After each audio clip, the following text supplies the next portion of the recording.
Welcome, my friends, to the Be a Paid Speaker Now podcast. I'm Deborah Deras, your host. Each week, you'll hear from top experts in the speaking industry who will share their insider secrets. Learn what works and what doesn't by hearing real stories of success and failure. My intention is to be your speaking coach to help you reach your goals faster and easier. I believe you are the messenger for the message. So thanks for tuning in, and let's get started. And welcome back to another great episode of the Be a Paid Speaker Now podcast.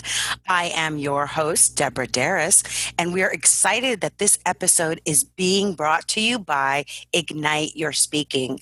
Are you an expert that is ready to be paid to be a messenger for your message? Do you want to learn how to monetize your message and really grow your niche? This program, which is a Facebook community, allows you to learn how to get started to be even more confident, whether you want to start a business or in your career.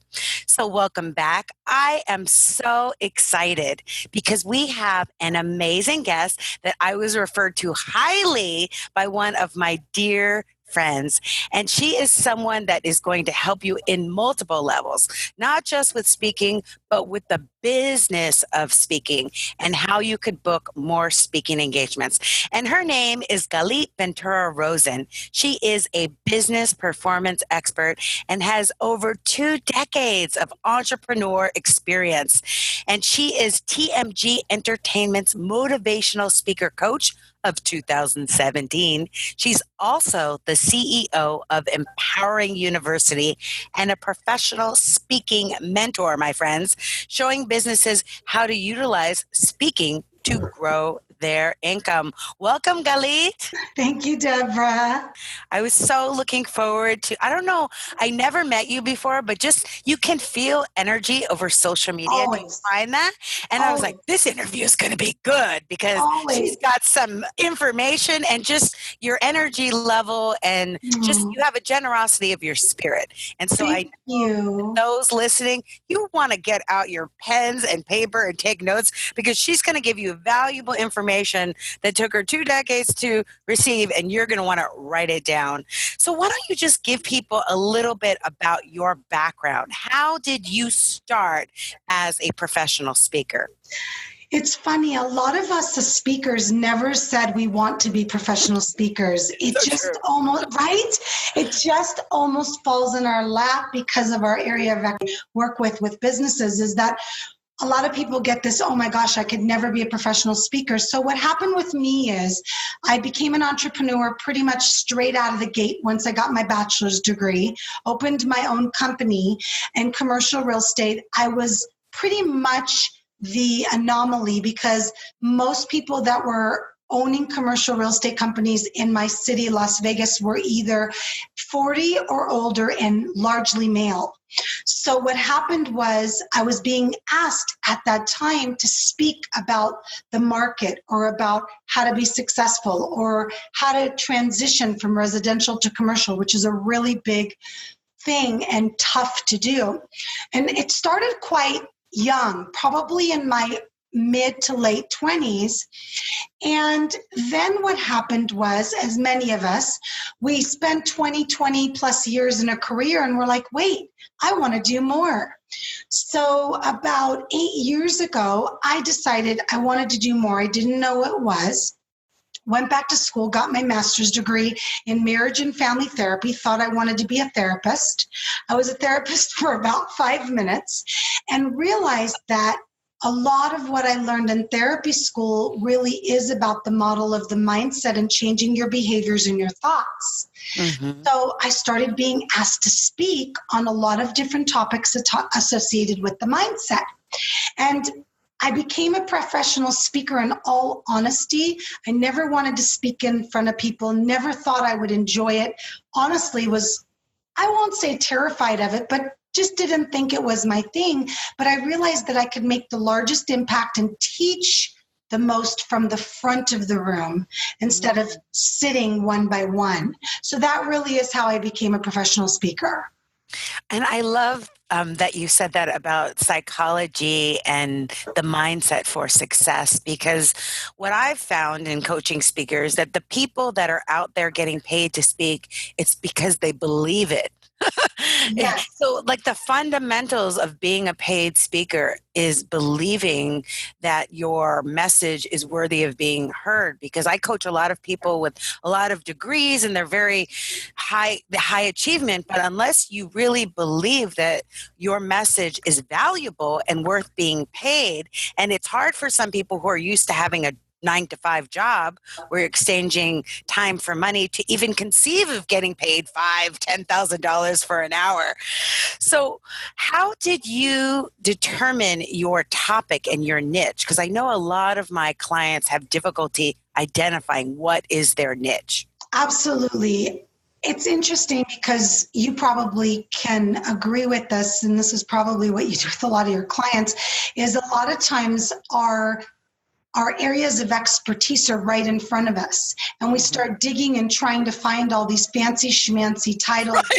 Right, Deborah, I'm one of those people that I tell my clients, because I work with clients to help them find speaking gigs, which sometimes is looking at their branding and their titles. I'm going, simplify.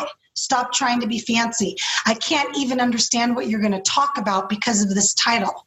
And so I learned that my number one real topic is the mindset. So I have a book coming out in a few weeks called The Successful Woman's Mindset. Ooh. Yes, I'm so excited. It's just in the final chapters of editing. And I found that there is a mindset associated with every type of, so for example, I've spoken about the top leaders, successful characteristics of a leader's mindset, the real estate agent, the woman, the entrepreneur.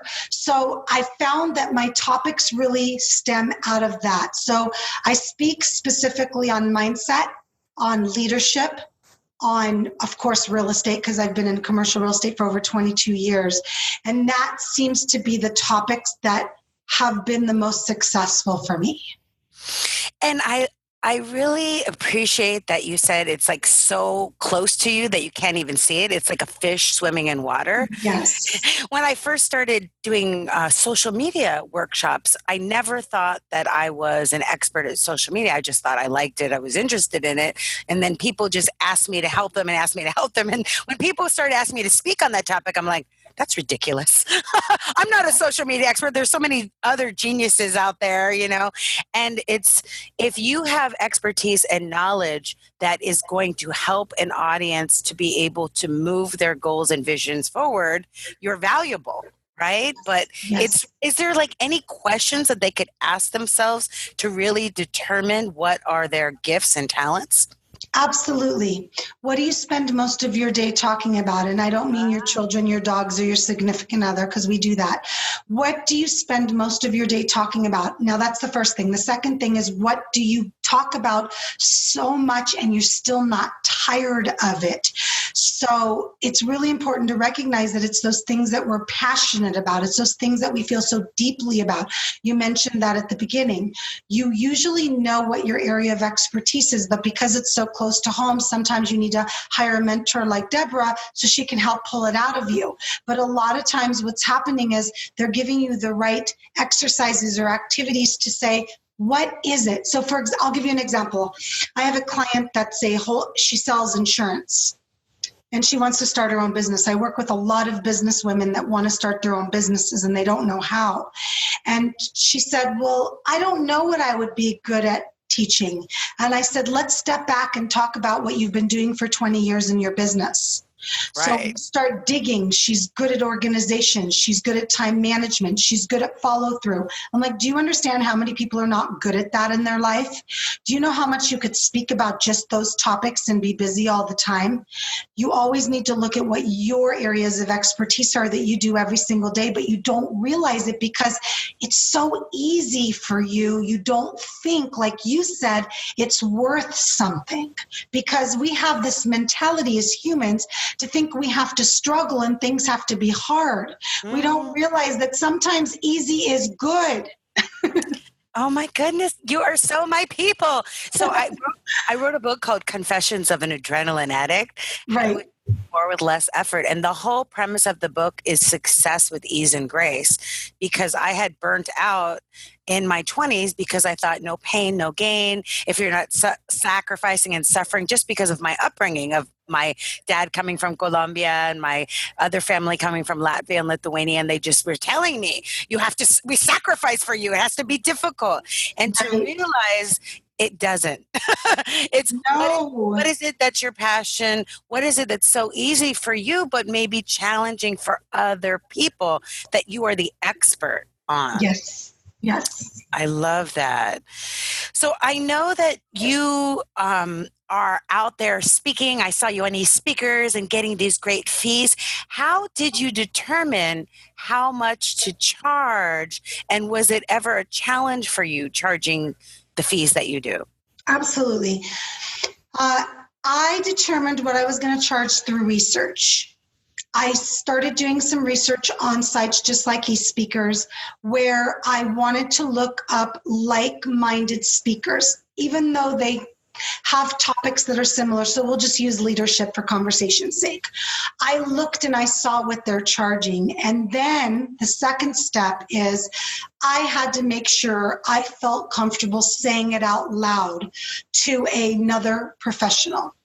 If you do not believe that you're worth the money that you're asking, please start at a lesser amount. Because if you don't believe it and you don't say it out loud, so for example, as you know, Deborah, we speak to a lot of executive assistants. And executive assistants are truly the guide into some of these corporate speaking gigs. And so when I'm speaking to an executive assistant, I feel so comfortable saying, yes, and I charge $5,000, and that does not include travel and accommodations. That includes 3 calls prior, and I just rattle off whatever it includes. But you've got to feel comfortable. And one of the exercises that anyone listening can do is walk around the house and say it out loud. Ah. So I never had to do that because I'm so blessed that I have worked so much on my mindset that I recognized my value and never, ever hesitated. But a lot of people, it's very healthy to recognize there's nothing wrong with starting out at less as long as you believe you're worth it. And then sometimes when you get that lesser fee, then you feel more comfortable asking for more. So saying it to yourself out loud so that you're embodying it. Because if you don't believe it, no one else is going to believe it. Yes. So when you talk about these executive assistants and speaking to them, these like gatekeepers, I know you have a real estate background, so sales and that kind of thing probably is second nature to you. So have you been cold calling for speaking engagements? Absolutely not. I am terrified of cold calling, and I'm not a salesperson at all. It's very interesting, Deborah, because I sell commercial real estate. I sell numbers. So what I've done for 22 years in what I call my baby business, because I've had it forever, aside from Empowering University, is that I sell numbers. So I show you a page with numbers, and if it makes sense, you buy the property. It's very different than sales. It's very businessy. So I don't have a comfort level for sales at all. I'm really honest about that. The way that I get to these executive assistants, and I know we're going to talk a little bit more about how to get speaking gigs, because that's really, really my specialty, is I build relationships. Yes. So I build relationships with different people at different companies or organizations, and some of them also reach out to me through different websites that I'm on for speaking, and then I end up talking to them lots before I finally get the interview with the vice president or the supervisor. And it's really a wonderful thing, because if the executive assistant or human resource manager likes you, they actually push you on the organization because they want to see you succeed. Right. And that's been my experience. And that has been my experience. People, when they come to me, they're like, "Oh my God, I'm scared you're going to have me cold calling." I'm like, I've actually never cold called for speaking engagements and been speaking for 16 years. I've always, like you, I've been out there, I will say, networking. So I've always been in a leadership role in certain positions and very active in speaking in leadership roles. And then you form, like you said, underline, highlight in your notes, everyone. Galit said relationships. You build relationships with people and you make these relationships, or you inspire, that's a better word, you inspire these relationships to be your advocate. Every single person has been the one to get me into the organization. It wasn't me, because they had to convince whoever, their team, their executives, to be able to bring you in. So, but it's having that ability and like the emotional intelligence to really form these relationships and then sustain them. So it's a follow-up. I mean, I've followed up for some engagements 5 years, 3 years. It's not like an overnight thing sometimes for certain organizations. Have you had these long follow-ups? Yes. And also the reason being that sometimes they fill their capacity. And if you don't put yourself back in front of them again before the next event, they don't remember you. It just is what it is. Right. And it's important to recognize that that organization that you have on your spreadsheet or your contact management system has to have those follow-through dates, because you will forget yourself. So absolutely, you have to keep following up, because you might not meet their needs for their conference this year, but you might meet their needs for their conference next year. And if you don't put yourself in front of them, another speaker will.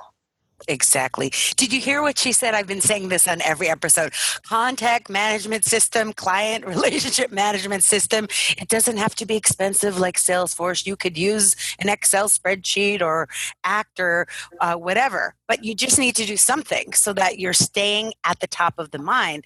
It's not necessarily, I don't know if you agree with me, the best speaker that gets booked, but the one that's the most memorable, the one that's constantly in touch with the person, because they're busy. They don't have a lot of time to like go after and search for you and remember who you are. If you're not in their email box or in their Rolodex, they're not going to remember you, unfortunately. And don't feel like you're bothering them. One of the things I really want to make clear is that I've had situations where I've worked on a potential speaking gig for 6 months where the executive assistant emails me, we jump on a call, then we set up a follow-up meeting. She says she's going to set up a meeting with her vice president, and then she sets it up, then it gets canceled because the vice president is sick. Then I don't hear from her from another week or two. Then I email again. She thanks me for reminding her. So I don't want you to feel like you're bothering people and you're being annoying, because a lot of these companies want to work with speakers or need them to fulfill the requirements that they have for whatever conference is coming up. It's just that they get busy. They don't just look for speakers, they're doing 10 other things in their job. And it's important to recognize it's okay to email them. I don't email every day, but once a week, once a month. If they follow up with you and let you know, please don't reach out to me for another month, then don't. Right. If they say, oh, thank you, you know that that's what they need. And also to realize that when they're not saying no, they're saying not right now. Yes. So that means the door is still open until somebody says absolutely no, I never want to hire you. To me, it's still open, whether it takes a week, a month, 6 months, 6 years. But the idea is being focused and being persistent and following up when they say to follow up. So if they say 1 month, then 1 month, because they know the dates that they're making decisions, and to really be aware of that. So let's talk about the magic, the sweet sauce that Galit has, which is some of the 3 crucial must-haves to book paid speaking engagements. What do people need? You have to recognize that, I hate saying this, but in some shape or form, speakers today are a dime a dozen. Mm-hmm. And there's a lot of speakers that are willing to speak for free, which makes it a lot harder for us speakers that are trying to get paid. But there's the promotional speaking piece and there's the paid speaking piece. So I want to share with you that either way, if you're just promoting your business, which is a lot of what I do, Deborah, I show people how to promote their business through speaking as well as make the transition to paid speaking. But I think the piece that you need to recognize is, what is it that's going to make you stand out? So the first thing that I want to share with you is you've got to have a quality speaker's reel. I cannot tell you how many executive assistants thank me for having a professional speaker's reel, because they're trying to sell me. They do the research, they find the speakers, and now they're trying to sell me, in a sense, to their organization for an upcoming event. A speaker's reel gives them such an easy way of just sending a link to the VP or whoever's making the decisions, say, hey, I love Galit. Can you please watch her? And it's only about 4 or 5 minutes long. So I'm making her job easier, and now they're getting a chance to see really who I am. And can you tell those that are newer in the speaking industry what a speaker's reel entails? Because Absolutely. There's a specific formula for a yes. Good speaker. And if you're just getting started, I don't want you to think you have to have something perfect. I just want you to have something. So if you've only spoken once and gotten one good video, then put it on a video put it on a reel. So a reel typically at the beginning introduces you with some wording, your name, your title, maybe your speaking topics, 2 or 3 speaking topics, and then it'll show snippets from different speaking opportunities that you've been at. And I also like to put in, and everybody does their speaker's reel different, but I've got a little interview piece in there where I've been interviewed on television multiple times, so I'm showing them I've been in the media. And I also have a professional interview in a studio that asks me questions to give them an opportunity to see me and know me. But if you're just getting started, please just put together a 3 to 6 minute video. And 6 minutes is probably a little long, Deborah. You'll have to chime in what you think. But I like 4 to 5 minutes of you, actually a sample of you speaking, so they can get to know your personality, the way that you come across to the audience, and things like that. Yeah. I agree with you that you want to make your sizzle reel the best of the best. But in the beginning, when you don't have a lot of footage, even if you just have one great speech, but also interwoven in that, showing, like you said, your media clips. The idea of being a paid speaker is being seen as an expert, having yourself be an answer to the problem or challenge that the organization or association or group that you're speaking to has. So your speaker reel needs to deliver and show them. You can't tell them through social media. They need to see how you interact with an audience to believe that you're the one for the job, but also to know that you're not just in front of audiences, that you're a thought leader, that you're an expert. Because exactly what Galit said is that ever since self-publishing, I will say, or with the advent of influencers of social media, people that are celebrities or people that are Instagram celebrities, because they have a big following, are now speaking. And so not only are people speaking for free, but there are people that are not speakers, but are celebrities or pseudo celebrities that are speaking. But what is your niche? What is your niche, and how can you demonstrate that on a sizzle reel? I'm actually going back and forth with the timing of it. I'm redoing my sizzle reel. I have one that's 15 minutes, my old school one that's 5 minutes, and I was attempting to get it down to 2, but I think, like you said, 4 minutes is probably more realistic considering all of the footage I have. It really just depends if it's good footage. You don't want to fill up time just to have a 4-minute reel, but if it's quality and it shows that you're able to speak in front of big audiences or interaction with the audience, or even I've seen in sizzle reels, and I have it in one of mine, testimonials, having your audience members say how fantastic you are, so that it's not just you saying, I'm great, hire me. Yes. Completely agree. And the other 2 things I would really look at is you want to have what I call a media kit.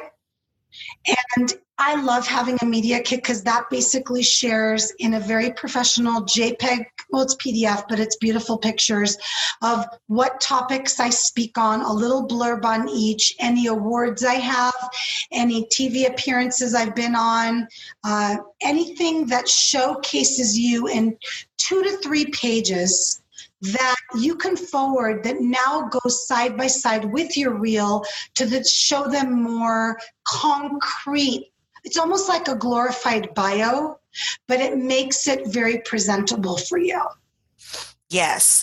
And I know when I first started, I had a 4-page press kit, and then I went down to like a 1 sheet. Yes, which is fine as well, Deborah. For me, a 1 sheet isn't enough. Because what I'm doing when I present, and a 1 sheet is something that you should have as well, absolutely. But for me, because of my 20 plus years, I'm actually holding back when I do only a 1 sheet. So I end up sending the 3 or 4. It's actually about 3 pages mine. But I think that it really depends on you. I haven't had any negative feedback on either just sending the 1 sheet or just sending the media kit. I think you need to feel comfortable with which one you want to send. Exactly. And I loved how you said not holding back, because I work with a lot of people that are very accomplished doctors and with PhDs, and they're not used to putting the highlights of themselves. They're not used to being in the front of the scenes, which is what being the speaker is. You know, you're stepping into the forefront, but it's really about the audience. So it's not the time to be humble when you're doing your marketing materials and you're writing the copy for your website. If you got an award, if you were featured as Woman of the Year, if you were entrepreneur this, entrepreneur that, leader in your industry, you have to put that all in. Even things that you think may be insignificant, like television appearances, those are important to decision makers because that's what gives you credibility as an expert. So we need to have a sizzle reel. We need to have a media kit. What is the third thing that is crucial for speakers to have? I think that the third piece for me would be a very professional bio. Sometimes we don't recognize how much it's worth just to work with a copywriter and spend $100 or $200 to have a simple bio. Now, I have a bio that's 2 pages and I have bios that are 50 words, but there's something to be said about a professional bio because, again, you want to put forth as much credibility as you can in the most effective way. And sometimes, as it may be, we don't always do the best job when it comes to ourselves. So I love hiring a copywriter. I am a great speaker, but I'm very simple with my words. And so when I hired a copywriter to put together my bio, told her my story, I was like, oh my gosh, it sounds so much better. So you want to have a very professional bio. And also remember, you're going to need it when you're introduced. You're going to need it on your podcasts and interviews. You're going to need it in anything that you do. So it's important to have that.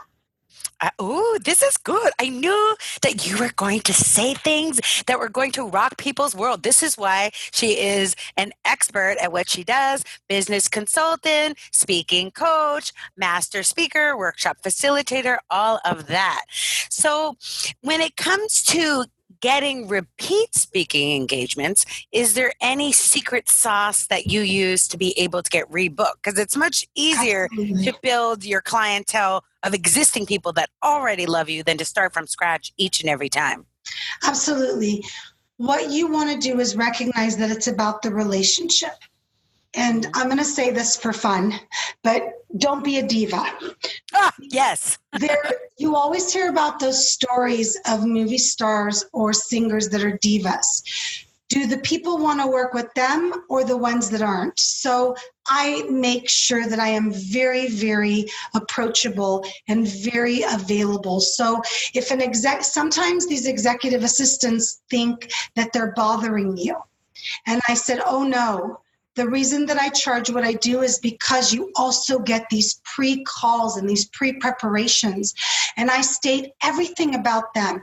I am here to benefit your company. So it is your job, please, to share with me what you need most from me. I had someone the other day email me and say, hey, Galit, I'd love to run some ideas by you about your speaking topic, if that would be okay. Because she was nervous that I would be so stuck on my speaking topic and so stuck on what I was going to talk about. I said, absolutely, let's jump on that call. And she wanted to put in some mentoring stuff. I go, I speak about mentoring all the time. I'm glad that you mentioned to me that that's important to your company. So make yourself available. Make sure that you're approachable for any changes that they might need. And then make sure that you show up early, mingle, talk to everybody. Don't just show up, get up on stage and leave. So I show up before, then I stay after for the event. Sometimes it's a luncheon and awards. I spoke at so many different things. I make sure I'm available afterwards. I don't say to the event planner, I have to leave right after I speak. I'm available for another hour. If anybody has any questions, I'm going to be available to them. And then when you're done with your speaking engagement, please send a thank you for having me. And the last piece that I do is I make sure in one of our phone calls when we're planning for the speaking engagement, I make sure I state, I just want to let you know, I have programs available that are longer term than me just coming in once and speaking, if that's something you might be interested in. So I plant seeds while they're booking me for the speaking engagement without selling myself. You want to plant the seeds. So I'll say something like, I just wanted to let you know, it seems that mentoring is really important to your company. I offer executive mentoring. If you're interested in me throwing in some packages for your executives to have a certain amount of mentoring. Or I might say, I also have programs that are a continuation. So I teach one topic and then continue to the next topics every other month or every other quarter. So I throw in little ideas to kind of put in seeds.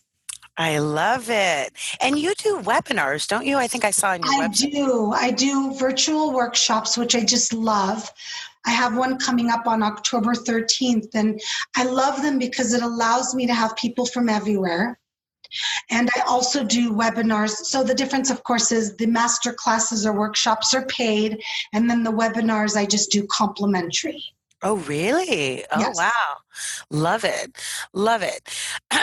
And is there one of the things that I know I've seen many speakers like Rhonda Britton, Les Brown, they're always doing something at the end of the speech where they're getting people on their email list. They're like, text to this, or, Kiwi Live, where you can get a copy of the PowerPoint. Are there any strategies that you use? Because I always tell people, make your audience your sales staff, make your audience your ambassadors. But how do you stay connected to your audience so that they can refer you for future business?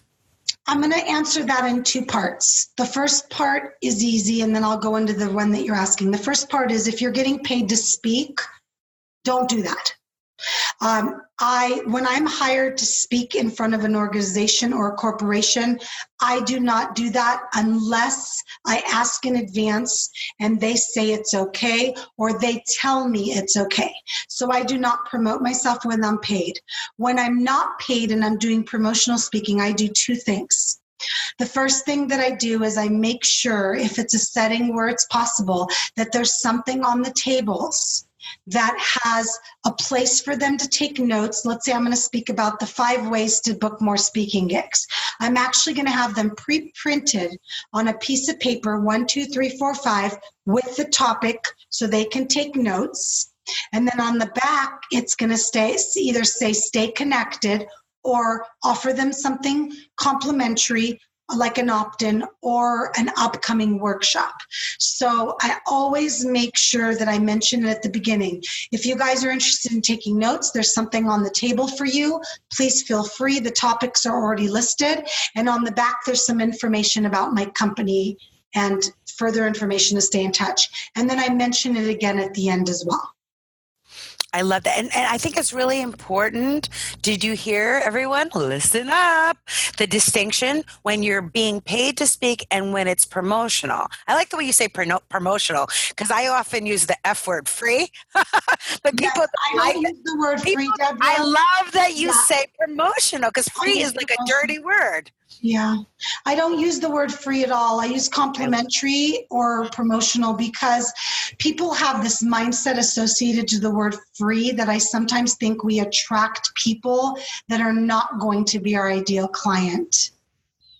Exactly. And it's only worth it to speak promotionally if they are an audience of your ideal Yes. clients. Can I tell you, Galit, I will admit it. When I first started, I would speak for free all the time. And my dad made me say an affirmation, Debbie, repeat after me. I will not speak for free, because I was just so honored that all these groups wanted me to speak. I didn't realize that they were, getting all my great information and I wasn't being paid for it. So it's really important to know when it's appropriate to do a promotional presentation. I'm going to use that from now on. By Galit. Promotional presentation.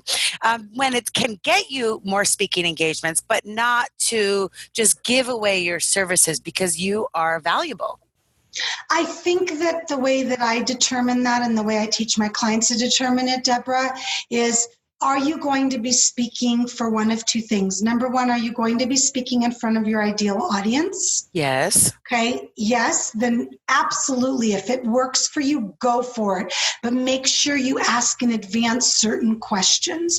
And I know we're limited on time, so I'm going to say I have a list online where you can get the 5 things that you should use with every promotional speaking engagement. And you guys can go to empoweringuniversity.com to get those. They're complimentary. Just click on and you can get them. It's called the 5 musts for every promotional speaking engagement. Oh, I love that. So empoweringuniversity.com. Yeah. And I am also going to. It's complimentary. You just have to opt in. Yes, I get your email address. It's just what it is. But it's a really great place for you. It's like a 30-minute video that you can watch me presenting, telling you what you should have if you're trying to sell your business to your audience. The second thing that you should be asking yourself is, do I want to speak just to inspire? There's nothing wrong with that. I do that all the time. I love giving back. If I'm just going to speak to inspire, then that's what I do. I did that last week at the chamber. I got on stage. I was the inspirational speaker. Don't get me wrong. They were still my ideal audience, but I didn't promote myself. I didn't sell anything, but I got on stage just because I wanted to inspire that day. So ask yourself what the promotional speaking engagement is for. Be whole with it. And then go ahead and do it. There's nothing wrong with not getting paid to speak, but a lot of times when you speak in front of your ideal audience, you're getting paid indirectly by the new clients that you attract. Ah, love it. Get paid indirectly. So let them know about upcoming programs or projects or where they can see you speak or how they can work with you. Sure. So I have an upcoming workshop, since this is going to be promoted prior. It's on October 13th, and it's called Entrepreneurial Speaking. So you just go to entrepreneurialspeaking.com, and it's a 3-hour workshop on October 13th. It's only $97. I make it very affordable because I want to make sure that I get as many people utilizing the tools to speak. Now, this is not just in person. This covers things like podcasts, media, publications, Facebook Lives. It covers radio shows. It doesn't just, remember, speaking is a whole bunch of things today with technology. So what I'm going to show you is how to become and be seen as the expert in your profession through speaking, which in all honesty, you're attracting your ideal client without spending any money except for the value of your time. Love it. Love it. So I am going to put all of these links in our show notes so that you can easily access them and take advantage of all the valuable information that Galit has. She has over 2 decades of experience, not only being a successful entrepreneur, but being a paid speaker and an absolutely amazing woman. I'm really grateful for your time, for your energy, and for being part of the Be a Paid Speaker podcast. We believe that everyone is a messenger for a very important message, and that with the power of synergy, anything is possible. So it was so great to synergize with you.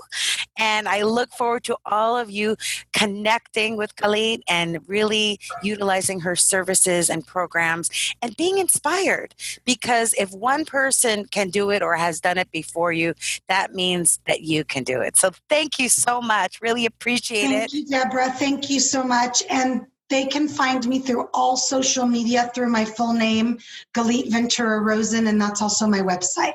Galit Ventura-Rozen. What a name. I love it. Thank And I you. want to thank you all for tuning in to the Be a Paid Speaker Now podcast. If you love this show, if you got so much value from this episode, guess what?